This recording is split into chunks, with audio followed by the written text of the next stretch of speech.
Hi, I'm Carrie, the founder of the Long Distance Grandparent, and I want to show you how to look for and use something called bright spots in your grandparenting from a distance. I don't mean looking on the bright side, as in just be grateful you get to be a grandparent, or sometimes very well-meaning friends will say, well, at least you have FaceTime. Those two things are very true. You might be grateful to be a grandparent and grateful to have grandchildren, but that's not the kind of bright side. I'm not talking about bright side thinking, I guess is the best way to put it. I'm talking about something that authors Dan and Chip Heath call bright spots.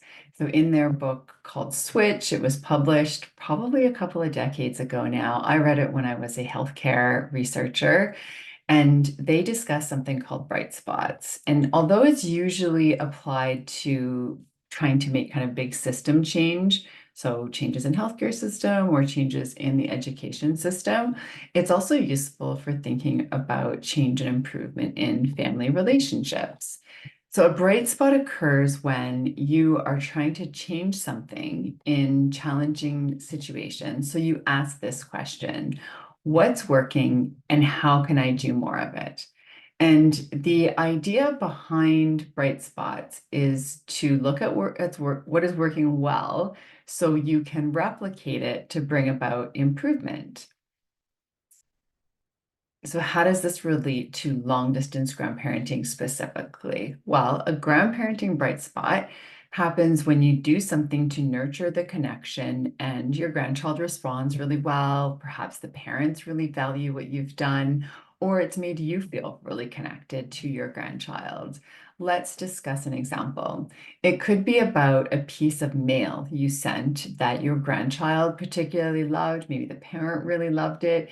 It had a story about mom or dad in the letter that you sent. And you loved being able to relive that part of being a mom and telling a story about your daughter when she was the age of your grandchild, as an example.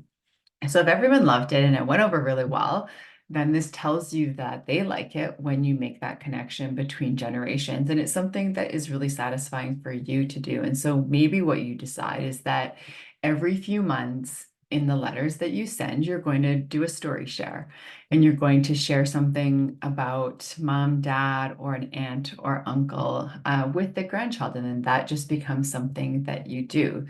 So this is really about doing more of what has already worked and then tweaking it as necessary. In the Long Distance Grandparent Society, the membership program that I lead for long distance grandparents, I teach grandparents how to use these bright spots in three different ways. So the first way is that I want you to write these down. So write down these moments when you have a success in your grandparenting, something goes really well. And it's really important to do this because I want you to then keep it in a success file or a connection file, or you call it whatever you want, but you're able to then go back and look at these moments that you've shared with your grandchild to let you know that, yes, indeed, you do have a connection, that you are doing your best, and it can really help when you're going through a tough times as a long distance grandparent. Um, on those days when it doesn't feel that you are especially connected, going back and looking at some of these moments can really, really help. The second way is that um, identifying bright spots can actually bring to mind ways to tweak something that has already worked. So let's say that you prepared a bunch of would you rather questions about video games for your tween grandson, and you had a really great discussion about video games based on it. About screen time. And so you know that gamifying your conversation is something that's going to work really well with this particular grandchild. And so maybe next time you're going to do something like multiple choice questions, knowing that in order to have this conversation and discussion with this particular grandchild, that you need to be prepared and you need to have something on hand to make it a little bit more fun. I had a member, actually several members in the Long Distance Grandparent Society who had great success with doing this chocolate tasting activity that I prepared for them to do on a video chat. And so, because everyone loved this chocolate tasting activity, let's think about how we could tweak that for next time. I mean, it's not surprising that it was popular because, of course, it involved chocolate. And it is something that the person could do over and over again, or a grandparent could do over and over again. But also, you can tweak it a little bit and do an international food tasting video chat date. And so maybe you send something like Japanese rice crackers or some spicy Mexican candies or Italian biscotti, whatever you can send in the mail or get to your grandchild's house.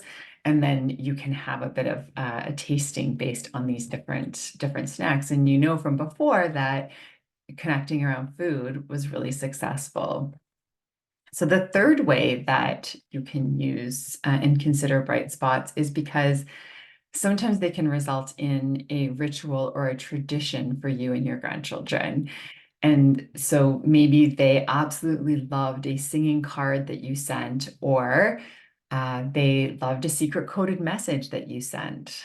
And so you can send them every year on their birthday, or maybe it's every year on Valentine's Day, a singing card. A 2-year-old or a 22-year-old is going to appreciate a singing card, or a secret coded message just becomes kind of silly and fun at 22. But it's something that you become known for, and it creates a ritual or tradition with your grandchild.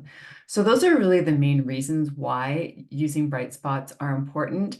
I want to help you to identify bright spots so that you can use them in your own grandparenting. I wrote 6 different prompts that you can use to think through some bright spots in your grandparenting. Just click the link below. It will take you to a blog that I wrote about bright spots. And also at the end of that blog, there are 6 different prompts that will help you think about different bright spots in your grandparenting. Thank you for being here. And until next time, please remember that distance does not have to mean distant. Happy connecting.